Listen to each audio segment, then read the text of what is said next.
The swing hung still. The toy truck lay on its side in the soft mud of the driveway. A crayon drawing, half finished, sat on the kitchen table, a pink house with yellow windows and a small figure with brown curls standing out front. Somewhere between the last bite of breakfast and the first light of that September morning, a child named Sophia Bennett simply ceased to be findable. And no one, not her mother, not her father, not the deputies who walked those rain-soaked woods for days, could explain exactly how. It was September 14th, 2009.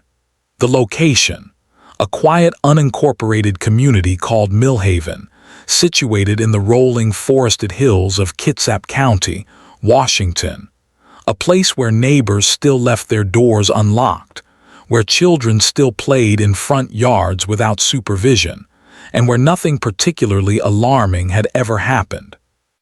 Sophia Bennett was 4 years old, 28 inches tall, with deep brown eyes and a habit of carrying a stuffed elephant she called Peanut everywhere she went. Her full name was Sophia Marie Bennett. She weighed 32 pounds. She had been seen alive by multiple witnesses at approximately 7:45 in the morning. By 9:00 a.m. she was gone. The question that would haunt Kitsap County for the next 11 years, the question that would hollow out a marriage, consume 2 detectives past retirement, and eventually tear open a silence no family should have to carry, was not merely where Sophia went. The question, when everything else fell away, was far simpler and far more devastating. Clear's throat. Who was the last person to truly see her? The Bennett family had lived on Creekside Loop Road for 3 years before Sophia disappeared. It was the kind of address that sounds peaceful because it is, a gravel lane cutting through second-growth Douglas fir, where the nearest neighbor was a quarter-mile east, and the nearest grocery store was 20 minutes south in Port Orchard. The house itself was a 2-story Craftsman, painted slate blue, with a vegetable garden along the south wall and a weather vane on the roof in the shape of a running horse. Daniel Bennett was 34 years old and worked as a shift supervisor at a paper mill in Bremerton. He drove 40 minutes each way, 5 days a week, and had done so since they'd moved from Tacoma following the birth of their daughter. He was, by all accounts of neighbors and coworkers alike, a steady and quiet man, not cold but measured. He wore the same brand of work boots for 8 years. He took his coffee black. He was the kind of man who fixed things before they broke. Carla Bennett, 31, had taken a leave from her position as a dental hygienist in Tacoma when Sophia was born and had not returned to work. She managed the household, maintained a small craft business selling hand-sewn quilts at a farmer's market in Silverdale, and was, by her own description in later interviews, entirely devoted to her daughter. Those who knew her described a warm woman, someone who remembered everyone's birthday, who kept a recipe box organized by season, who once drove 40 miles in the rain to return a borrowed book. Sophia, their only child, was the precise kind of 4-year-old who exists in memory the way sunlight exists in photographs, present in everything, somehow impossible to fully capture. She had begun attending a half-day preschool program at Millhaven Community Church on Tuesdays and Thursdays. She loved strawberry jam on toast and refused to eat the crusts. She sang songs she invented herself. She was, her preschool teacher Mrs. Oglesby would later recall, the child who noticed things the other children didn't. She'd stop in the middle of the yard and point at a spider web and just stare at it like it was the most important thing in the world. The morning of September 14th, 2009, began with cloud cover and intermittent drizzle, standard for that part of Washington in early fall. The temperature at 7 a.m. was 51 degrees Fahrenheit. Daniel Bennett was on an early shift that week and had already left the house by 6:15. He would later tell investigators that he kissed Sophia on the forehead before leaving, that she was still in her pajamas and murmured something half asleep that he couldn't make out. He said he heard Carla moving around in the kitchen as he pulled out of the driveway. He did not look back at the house. Carla later told deputies that after Daniel left, she gave Sophia breakfast, the toast with jam, no crusts, while watching a morning program on the small kitchen television. She described Sophia as talkative that morning, excited because there was a birthday party for a preschool classmate, a boy named Marcus, scheduled for that afternoon at the community center in Millhaven. Sophia had already picked out her outfit the night before, a pink corduroy skirt and white turtleneck.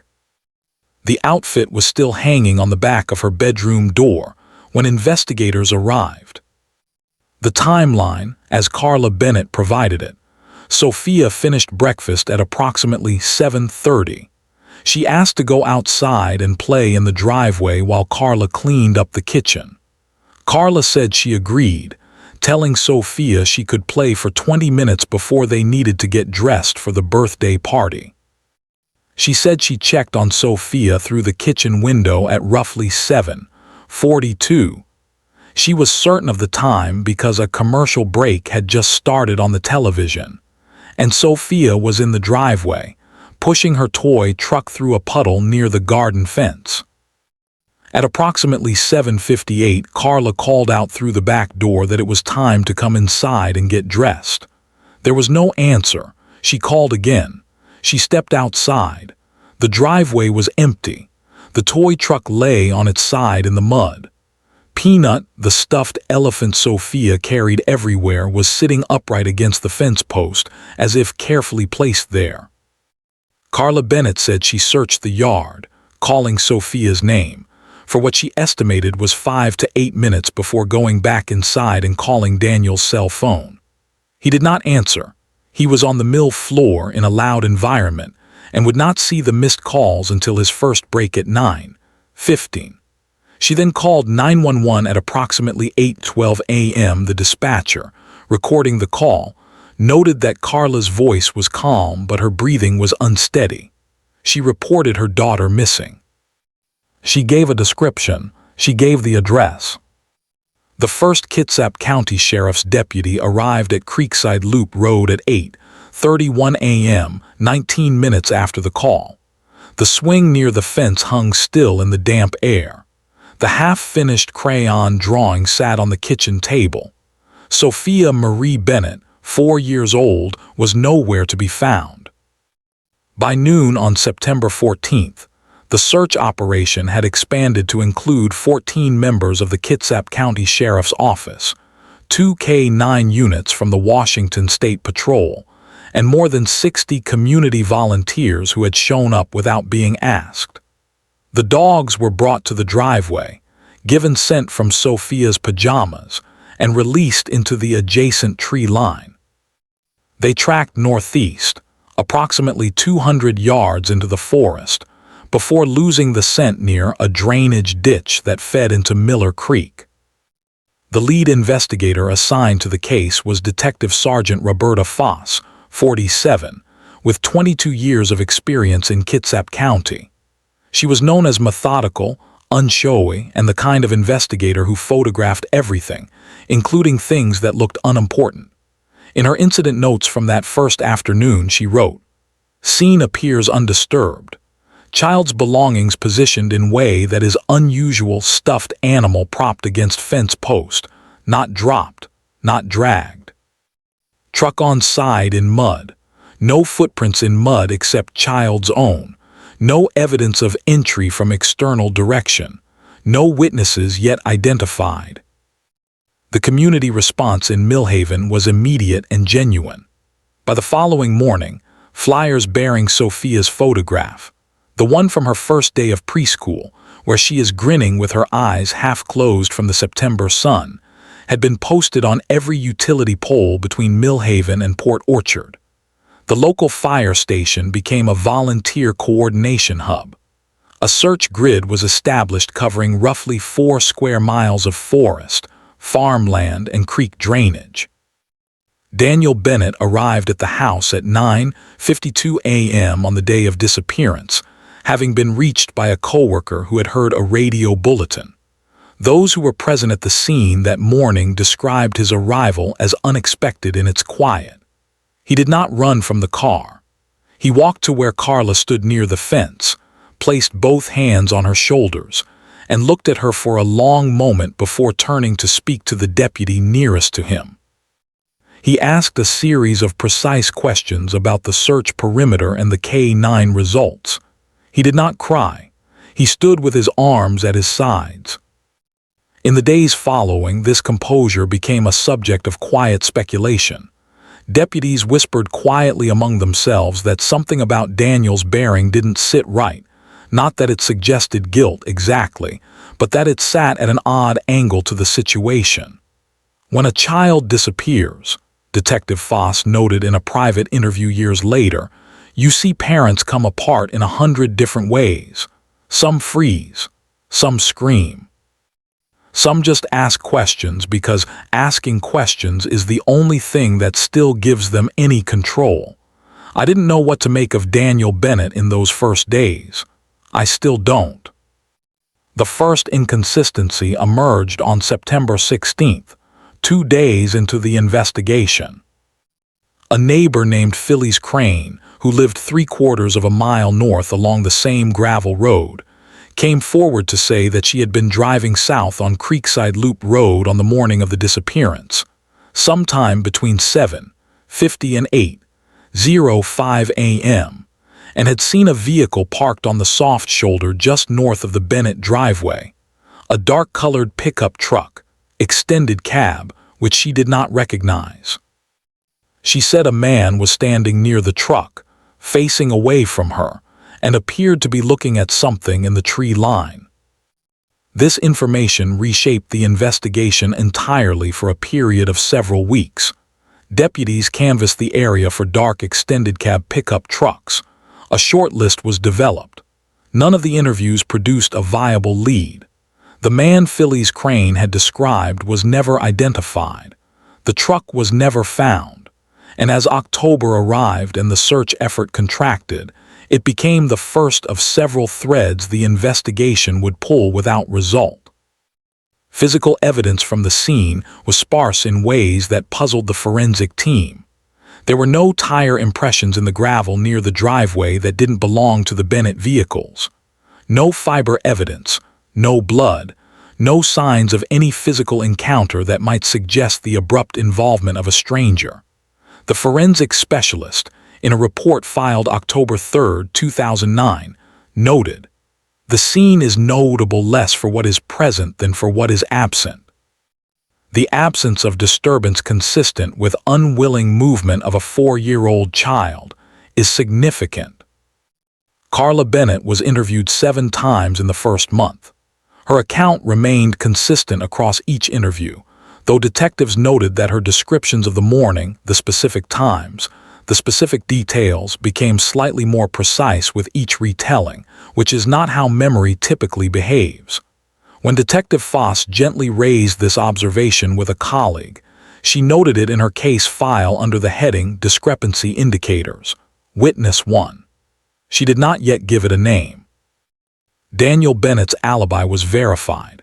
His time card at the mill placed his entry at 6:38 a.m. and his first break at 9:17 a.m. Security footage from the mill gate confirmed his truck's entry.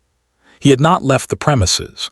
He was, in every measurable sense, miles away when his daughter disappeared. By the end of October 2009, investigators had no suspect, no scene of removal, no confirmed direction of travel, and no body. The case, as the first winter closed in over Kitsap County, was going cold in the way that cases go cold when the threads run out but the questions don't. The swing hung still. The toy truck lay on its side. Peanut the elephant had been recovered and placed in evidence, and Sophia Bennett had been missing for 47 days. By the spring of 2010, the Bennett family had left Creekside Loop Road. The slate blue house was rented to a young couple from Bremerton who knew nothing of its history. Daniel and Carla moved into a rental apartment in Port Orchard, smaller, closer to the water, anonymous. Neighbors in the new complex later said they rarely saw them together. When Carla was seen, it was usually early morning before most people had woken, walking along the waterfront with her hands in her jacket pockets and her eyes down. For those who have ever doubted someone you love, not a dramatic accusation, not a confrontation, but a small and persistent doubt that lives in the way they pause before answering a simple question, in the way they don't mention the thing that everyone is thinking, you will understand something of what this period was for Carla Bennett. She did not give it a name for a long time. She described it in later testimony simply as a kind of knowing that I kept refusing to know. The second year after Sophia's disappearance, Carla began seeing a therapist in Bremerton named Dr. Lena Hartwell. Their sessions were weekly, then twice weekly. Dr. Hartwell would later be barred from disclosing the specific content of those sessions, but she confirmed, in a written statement to prosecutors, that Carla had begun to articulate a set of concerns about the morning of September 14, 2009, concerns that she had not previously raised with investigators. What those concerns were, precisely, would not become public record for several more years. What is known from the period between 2010 and 2015 is this. Carla stopped attending the annual memorial observance for Sophia that was organized each September by the Millhaven Community Church. She stopped responding to calls from the Washington State Missing Children's Clearinghouse. She declined to participate in a 2013 television feature about unsolved child disappearances in the Pacific Northwest. And in November of 2014, she filed for legal separation from Daniel Bennett.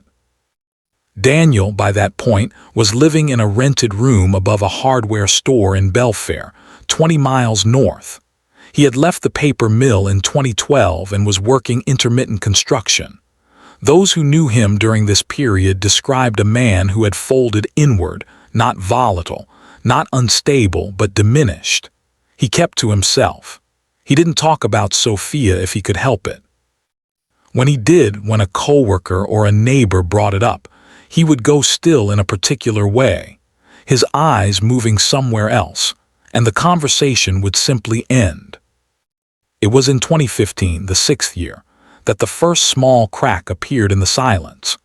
Carla had taken a position as an administrative assistant at an elementary school in Bremerton, a choice her therapist Dr. Hartwell later described as both courageous and complicated, given what it meant to be surrounded daily by children Sophia's age and older. One afternoon in March of that year, a 5-year-old student at the school named Evelyn drew a picture during free time that stopped Carla cold. It was a picture of a girl standing at a fence. The girl in the picture had brown curls and was alone. The fence was red. Carla Bennett sat with that drawing for a long time. It meant nothing, of course. It was a child's drawing of a child at a fence. It was coincidence, nothing more. But the thing about years of unspoken weight is that small things can become the weight that finally moves you. Clear's throat, she called Dr. Hartwell that evening. And in that session, Carla said something she had not said to anyone in 6 years. She said, "I think I know what happened to my daughter, and I think I have always known." Carla did not go to law enforcement immediately. She spent 4 more months, April, May, June, July, in sessions with Dr. Hartwell, working through what she knew and what she suspected, and what the difference was between the two. She reviewed her own memory in ways she described as like pulling thread through a needle you can't quite see. She thought about the stuffed elephant propped against the fence post. She thought about the way Daniel had asked his precise, controlled questions on the morning she called 911. She thought about a drive they had taken the previous autumn, a drive she had not thought about in years, during which Daniel had pulled off a Forest Service road and walked into the tree line alone for nearly 20 minutes, telling her he needed to use the restroom, while she sat in the car and watched the trees and said nothing. The drive had been unremarkable. Forest Service roads in Kitsap County are common. Men pull off Forest Service roads. She had thought nothing of it at the time. She thought about it now, in 2015, in a therapist's office in Bremerton, and she felt the knowing settle into her like cold water.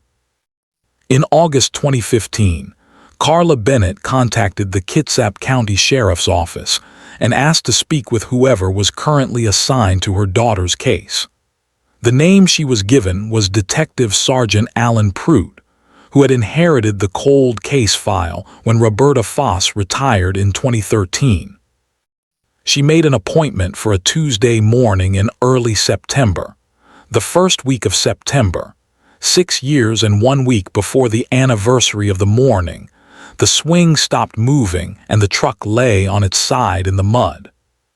The appointment between Carla Bennett and Detective Sergeant Pruitt took place on September 8, 2015, at 10:00 in the morning, in a small conference room at the Kitsap County Sheriff's Office in Port Orchard. Pruitt had reviewed the case file the night before, all 412 pages of it, and came to the meeting expecting, as he later put it, a mother with grief that had transformed over time into suspicion. He was not prepared for what Carla actually brought. She came with a notebook. In it, she had written down a sequence of recollections, specific, dated, often precise, that she had reconstructed over months of sessions with Dr. Hartwell. The notebook contained 17 entries. Pruitt later described it in an interview as one of the most unusual documents I have received in a career of investigations. It was not accusatory in its language. It was almost clinical. But what it described was, it was a portrait, drawn from the inside, of someone who had been telling a different story than the one they lived. The first entry in Carla's notebook concerned a conversation she said she had with Daniel on the evening of September 13, 2009, the night before Sophia disappeared.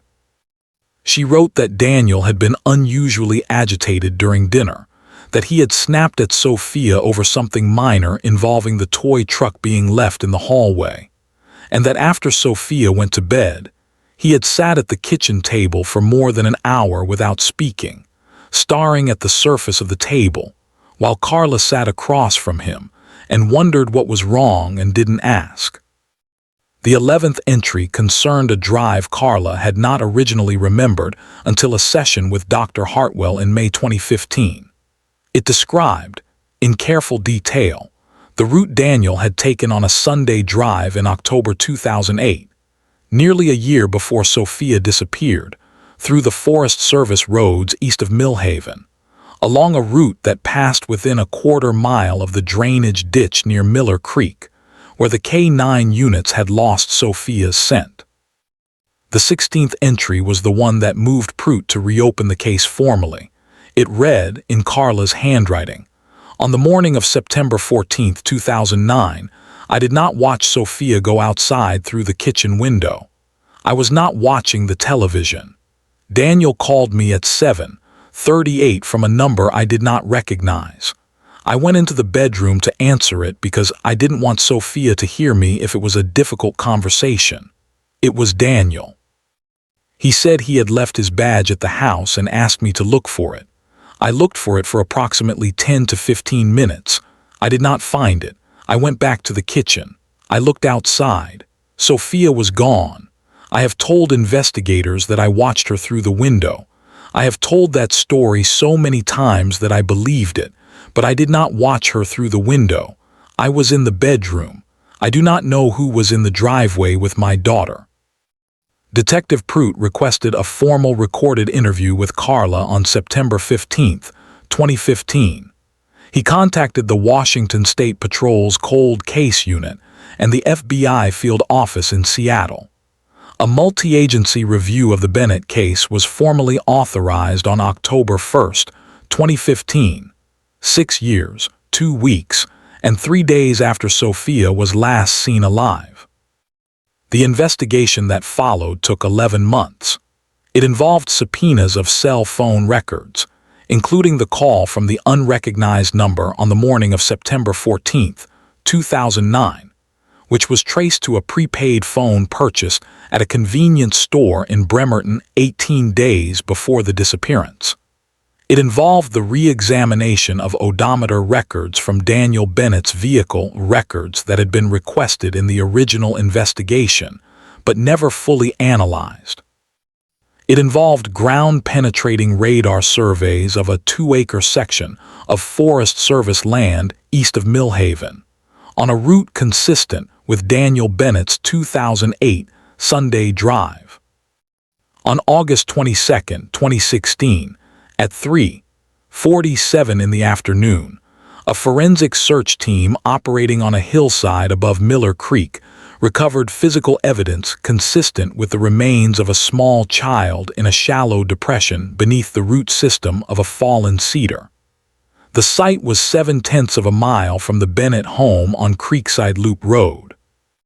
The forensic anthropologist on scene, Dr. Marcus Tolley from the University of Washington, confirmed in his preliminary report that the remains were consistent with a child between the ages of 3 and 5, and that the position and condition of the site suggested the remains had been there for approximately 6 to 8 years.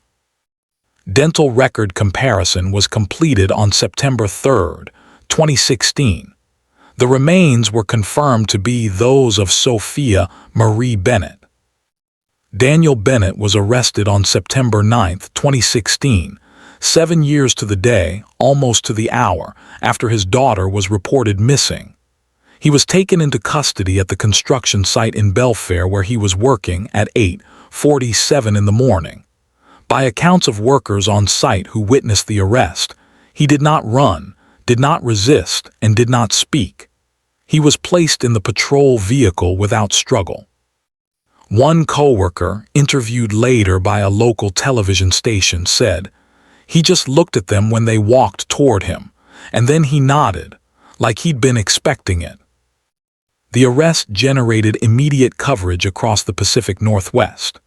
The story that emerged in the weeks following of a father who had taken the life of his 4-year-old daughter, staged a scene of disappearance, participated in the search operation, and lived for 7 years in a county where his daughter lay beneath a cedar tree less than a mile from their former home, provoked a response that was, in equal parts, horror and a desperate search for comprehension. Those who had known Daniel Bennett during the years of Sophia's absence were fractured in their reactions. A former coworker from the paper mill, speaking to a Kitsap Sun reporter, said he refused to believe it until he saw the evidence himself. A neighbor from the Port Orchard apartment complex said, "I always thought there was something he was carrying. I thought it was grief. I was right that it was something he was carrying." Phyllis Crane, who had reported the unidentified dark truck on the morning of September 14th, gave a statement to investigators saying that she had spent years wondering if her memory had contributed to misleading the search. That she was relieved, in some way she couldn't fully explain, to learn that what she had witnessed that morning was simply the early shift of a different investigation.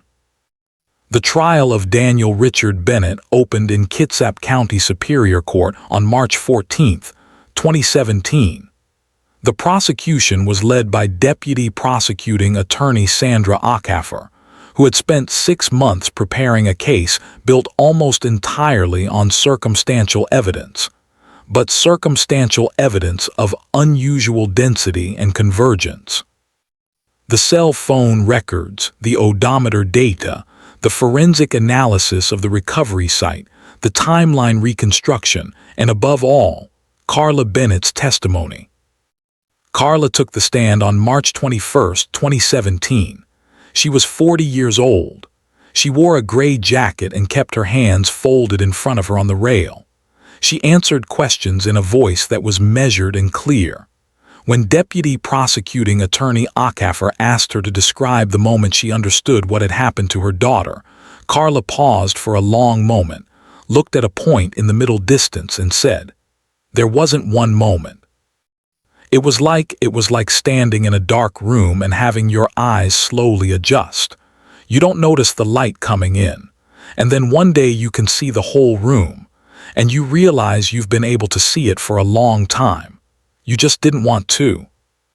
The defense argued insufficient evidence, disputed the forensic timeline, and challenged the reliability of Carla's reconstructed memory. Defense counsel Thomas Aldridge told the jury in his closing argument that what the prosecution had presented was not a case, but a story assembled from grief, from therapy, from the hindsight of a woman who had been shaped by 7 years of loss into someone who needed an explanation. He said, "You cannot convict a man on the testimony of someone who admits she is telling you what she came to believe, not what she witnessed." The jury deliberated for 3 days. On April 4, 2017, they returned a verdict of guilty on 1 count of second-degree homicide in the death of Sophia Marie Bennett. Daniel Bennett received a sentence of 22 years. He was 51 years old at sentencing. He did not address the court. Carla Bennett was present for the verdict.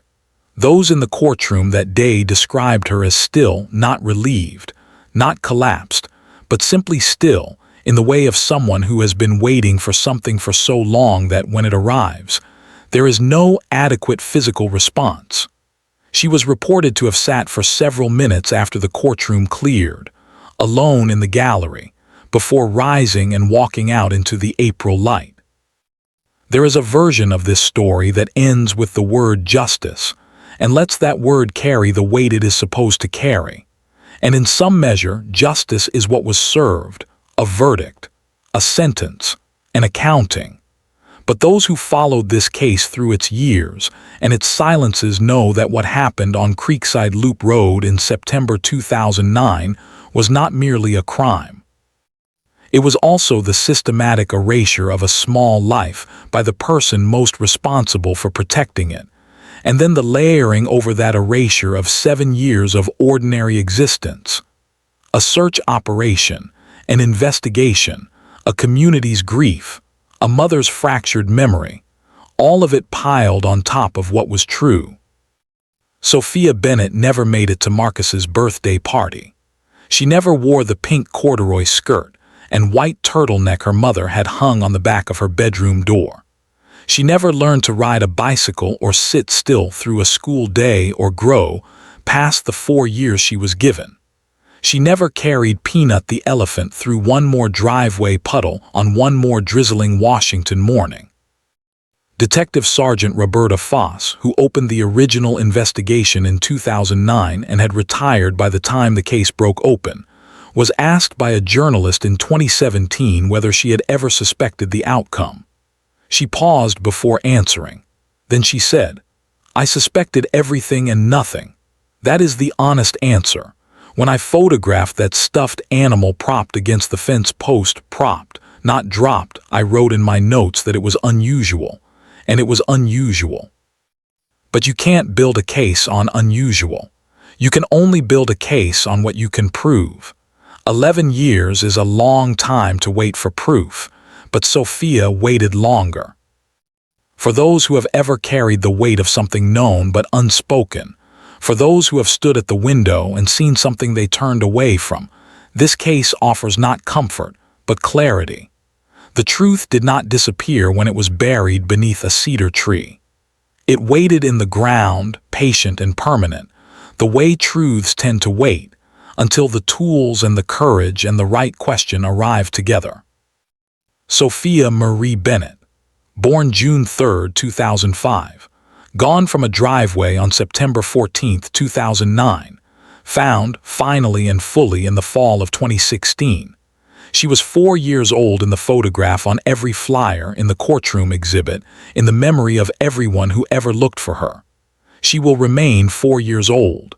Clears throat, that is the only injustice left that no verdict can touch. If this story mattered to you, subscribe and hit the bell. Share the episode. Someone somewhere may still be waiting to be heard.